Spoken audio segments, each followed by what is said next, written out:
welcome to another edition of Better Minneapolis. I'm your host, Terry White. If you like what we're doing here, please consider becoming a paid subscriber, or if you're interested in advertising, please contact us. Now let's begin. When solidarity starts to fracture. A recent Minneapolis speech highlights a growing tension inside progressive politics. How to build coalitions without dividing them. Solidarity is fragile. At a rally marking International Women's Day on Sunday, March 9, Minneapolis activist Nekima Levy Armstrong delivered a speech that highlighted a growing tension within Minnesota's Democratic Farmer Labor Party. Her remarks reflect a broader debate in progressive politics, how movements balance calls for solidarity with strict expectations about identity and privilege. And here I have a picture of Nekima Levy Armstrong speaking into a microphone at the rally at Powderhorn Park. The city has shown extraordinary resilience in moments of crisis. Community members mobilized quickly when federal immigration enforcement actions threatened local families. Mutual aid networks formed overnight. Volunteers showed up to watch streets, record the actions of federal agents, and to pack boxes of groceries for people afraid to leave their homes. But once the immediate pressures fades, those coalitions sometimes turn inwards. Instead of celebrating shared efforts, conversations can shift towards sorting whose contributions count the most. Praise can become conditional. The actions of some are celebrated while others are reminded that their efforts exist within a framework of privilege and historical injustice. A volunteer who spends 2 hours helping in a church basement might be asked why it wasn't 8. Someone who donates $500 might be asked why it wasn't $5,000. A family that opens their home to one child might be told they could have taken 2. The intention behind these critiques is often to push people toward deeper commitment. Politically, however, the effect can be something different, a coalition that becomes harder to sustain. Here I have a picture of the crowd that was listening to Armstrong's speech. And I recommend, if you're interested in going and actually listening to it, it's on Instagram.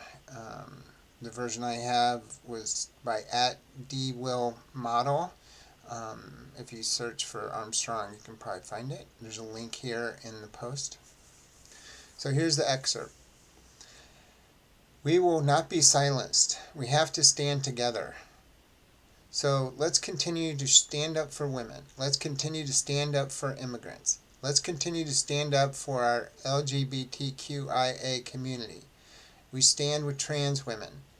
We stand with black women, Native women, Hmong women, Latinas, and white women who are genuine allies, not the ones who sell out to the patriarchy. All power to the people. Keep fighting and keep standing for what's right. All power to the people.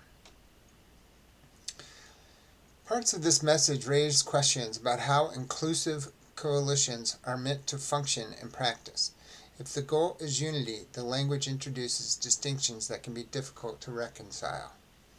For example, what determines who is seen as complicit in patriarchy and who is not? Many religious traditions are patriarchal in structure. If someone practices a religion led exclusively by men, or one that places limits on women's roles, does that make them suspect? Or does cultural background change how these dynamics are judged? Patriarchal systems cut across religions, cultures, and ethnicities.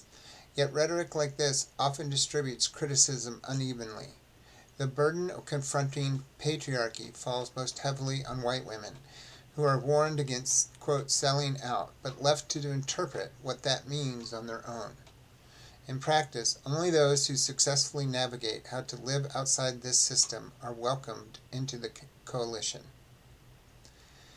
To be fair to Armstrong, this dynamic does not originate with her. Variations of this message circulate widely in activist spaces, including among white women themselves. Showing up to help is sometimes framed as the lowest possible bar. Allies are expected to demonstrate deeper commitment according to standards that are informal, ambiguous, and often shaped through social media. White women are often lectured about the need for humility and questioned about their motives. They are welcome, but first reminded that they are late to the resistance. What makes this dynamic striking is that the recent mutual aid efforts in Minneapolis and beyond hold the promise of great solidarity. Thousands of volunteers, a significant portion of them white women, work diligently in church basements, mosques, and private homes to help families facing deportation. They shopped for groceries, packed care packages, organized donations, and delivered supplies to people they had never met.